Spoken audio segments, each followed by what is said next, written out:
Friends, कैसे हैं आप सभी का एक बार पुनः आपके channel exam oriented online classes पर स्वागत है। और दोस्तों, आज का टॉपिक है मध्य प्रदेश के प्रसिद्ध नगर स्थलों के उपनाम।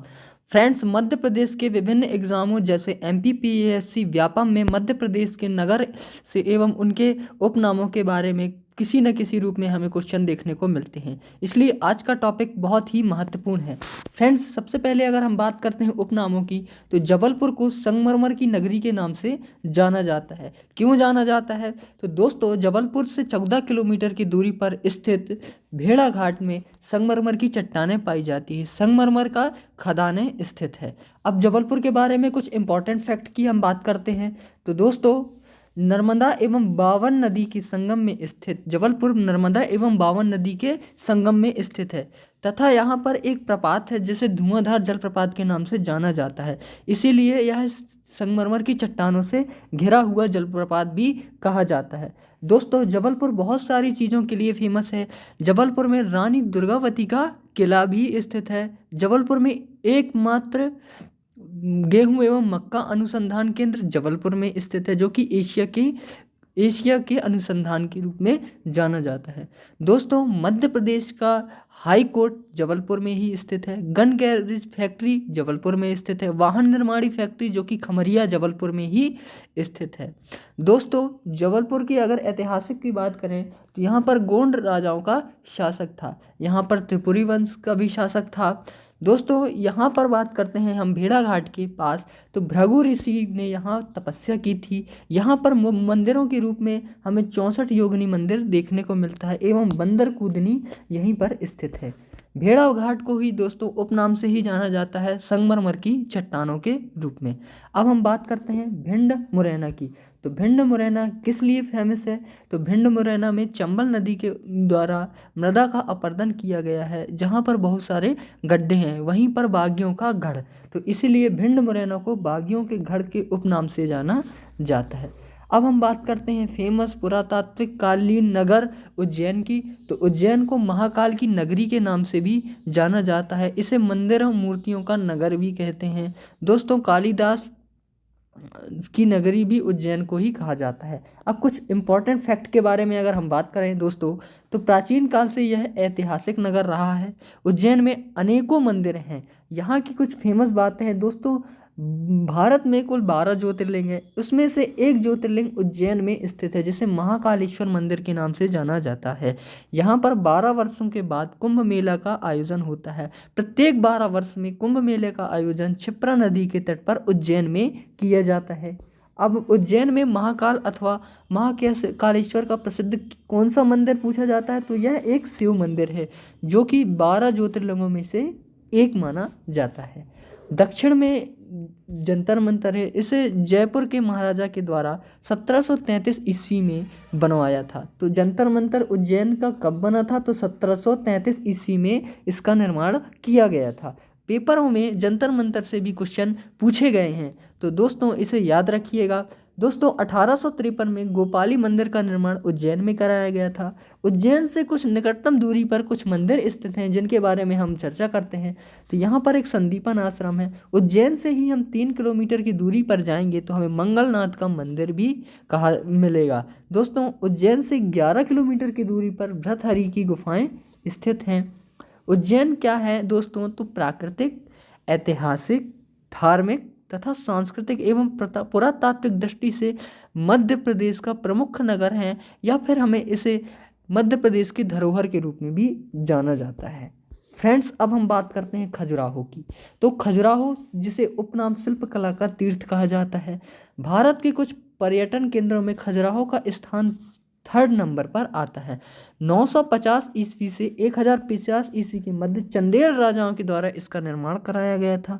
दोस्तों, चंदेलों की नगरी के नाम से भी खजुराहो को जाना जाता है। यहाँ के मंदिरों में रति कीड़ा व इतनी सजीव तथा निष्पक्ष जान पड़ती है कि मूर्ति कला का सहज श्रद्धा उत्पन्न होता है।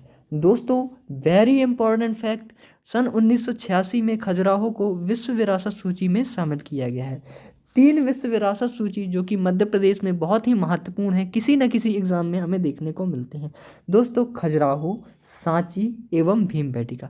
खजुराहो को 1986 में शामिल किया गया था, सांची को 1989 में शामिल किया गया था 1989 में, तथा भीमबेटका को 2003 में यूनेस्को की सूची में शामिल किया गया था। अब हम इसी तथ्य में बात करते हैं भीमबेटका की।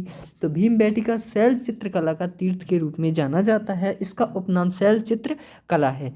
दोस्तों, भीमबेटका की खोज वाकड़कर जी के द्वारा की गई थी। भीमबेटका को विश्व का सबसे बड़ा गुफा समूह भी माना जाता है।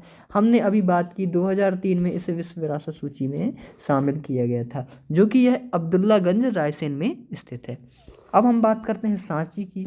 तो सांची को 2003 में विश्व विरासत सूची में शामिल किया गया था। इसे बौद्ध जगत की पवित्र नगरी के रूप में जाना जाता है।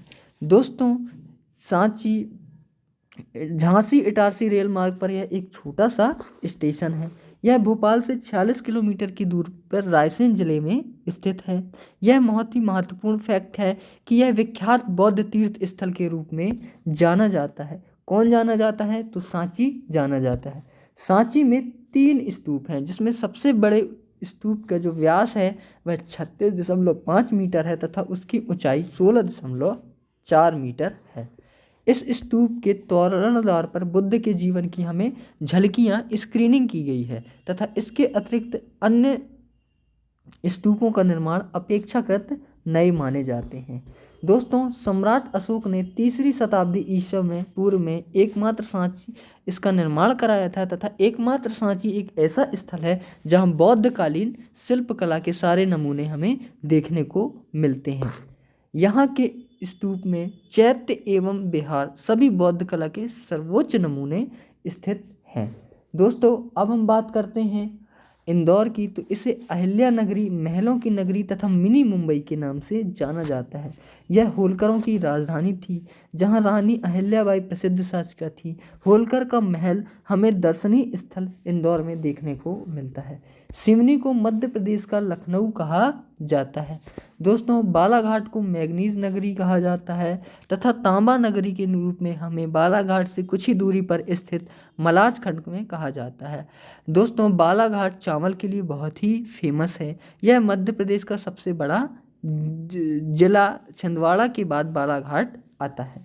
दोस्तों, कटनी को हम चूना नगरी के नाम से जानते हैं। चूना का उत्पादन कटनी में बहुतायत मात्रा में होता है, इसे चूना नगरी के नाम से जाना जाता है। अब हम बात करते हैं मांडू की। तो दोस्तों, मांडू को आनंद नगरी कहा जाता है तथा इसे सिटी ऑफ जॉय कहा जाता है। दोस्तों, इंपॉर्टेंट अगर फैक्ट की हम बात करें तो मांडू यह हिंदू एवं मुस्लिम शासकों की कार्यस्थली रही है। यह प्रदेश का प्रमुख ऐतिहासिक नगर है तथा यहाँ पर अनेक प्राकृतिक हमें दृश्य देखने को मिलते हैं। प्राकृतिक सुषमा से घिरे यह पुराने भगना विशेष मांडू का किला, जिसको हुशंग शाह ने बनवाया था, यहीं पर स्थित है। दोस्तों, रानी रूपमती की प्रणय प्रथाओं से गूंजते खंडहर हमें जहाज महल, हिंडोला महल, चंपाबाड़ी, हुशंग शाह का मकबरा तथा जामा मस्जिद, असरफी महल, रानी रूपमती का झरोखा एवं नीलकंठ मंदिर बहुत ही मांडू में दर्शनीय स्थल माने जाते हैं। दोस्तों, यहाँ से 15 किलो दूरी पर स्थित बाघ की गुफाएं भी स्थित है। अब हम बात करते हैं मालवा की। तो दोस्तों, मालवा को गेहूं का भंडार कहा जाता है। ग्वालियर को दोस्तों तानसेन की नगरी कहा जाता है। ग्वालियर की अगर हम बात करें दोस्तों, तो यह भारत के सभी दुर्गों में जड़ित मणि के समान पूर्व का जिब्राल्टर कहता है, तो इसे भारत का जिब्राल्टर भी कहा जाता है। ग्वालियर दुर्ग की हम बात करते हैं दोस्तों, तो इसकी ऊंचाई 300 फुट है। यहाँ पर राजा सूरजमल द्वारा यह निर्मित है। यहाँ के कुछ प्रमुख आकर्षण बात करें तो सूर्य मंदिर फेमस है, शिलालेख और सूरज कुंड, मान मंदिर, गुजरी महल, पुरातत्व संग्रह, सास बहू का मंदिर, तेली का मंदिर फेमस है। दोस्तों, ग्वालियर में स्थित तेली का मंदिर एकमात्र द्रविड़ शैली का मंदिर है। यहाँ पर सूफी संत मोहम्मद गौस का मकबरा स्थित है। संगीत सम्राट तानसेन की नगरी कहते हैं। यहाँ रानी लक्ष्मीबाई की समाधियाँ स्थित हैं। महाराजा सिंधिया का संग्रहालय तथा चिड़ियाघर यहीं पर स्थित है। यह एक प्रमुख औद्योगिक नगर के रूप में जाना जाता है। अब हम बात करते हैं मैहर की। तो मैहर को हम संगीत नगरी के रूप में जानते हैं।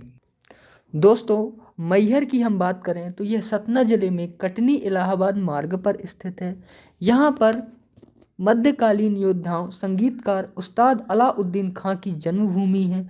यहाँ आराध्या देवी माँ शारदा का मंदिर बहुत ही फेमस है। तो इसीलिए दोस्तों मैहर को संगीत नगरी के रूप में जाना जाता है। दोस्तों, भोपाल की बात करें तो यह झीलों का शहर है। कुछ इसके प्रमुख तथ्यों के बारे में अगर हम चर्चा करें तो यह मध्य प्रदेश की हृदय स्थली एवं राजधानी है। ये इसका पुराना नाम भोजताल था। इस नगर का निर्माण परमार वंशी राजा भोज ने 10वीं शताब्दी में कराया था। यहाँ पर गौड़ वंश के उपरांत इस नगर में सरदार दोस्त मोहम्मद खान का शासन रहा है तथा इसका पुराना भोपाल में मस्जिदों का शहर कहा जाता है। दोस्तों, भोपाल मध्य प्रदेश की राजधानी है।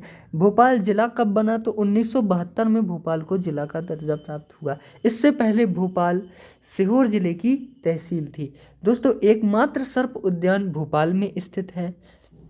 तो दोस्तों, यह भोपाल के कुछ महत्वपूर्ण तथ्य थे। अब हम बात करते हैं पचमढ़ी की। तो पचमढ़ी को पर्यटकों का स्वर्ग कहा जाता है। पीथमपुर को भारत का डेट्रॉइट के उपनाम से जाना जाता है। उज्जैन को मंगल ग्रह की जन्मभूमि भी कहा जाता है। बुरहानपुर को गंजेड़ियों का स्वर्ग कहा जाता है। बुरहानपुर में गांजे की खेती अत्यधिक मात्रा में होती है। दोस्तों, खंडवा खरगोन को सुनहरे जिले के रूप में जाना जाता है। बेतवा को मध्य प्रदेश की गंगा के रूप में जाना जाता है। बेतवा नदी जो कि प्रदूषण के कारण इसे मध्य प्रदेश की गंगा कहते हैं। क्षिप्रा नदी को मालवा की गंगा कहते हैं। रीवा को सफ़ेद शेर की भूमि कहते हैं। मांडू को महलों की नगरी जो कि हम बात कर चुके हैं। दोस्तों, धार को भोज नगरी तथा धरा नगरी के रूप में जाना जाता है। खरगोन को दोस्तों नवग्रह की नगरी के रूप में जाना जाता है। यह बहुत ही इम्पोर्टेंट मध्य प्रदेश के प्रमुख स्थलों के उपनाम थे। दोस्तों, अगर आपको हमारी वीडियो बहुत अच्छी लगी तो इसे लाइक एवं सब्सक्राइब जरूर करें। कुछ महत्वपूर्ण नए कंटेंटों के साथ फिर मिलते हैं, तब तक के लिए धन्यवाद।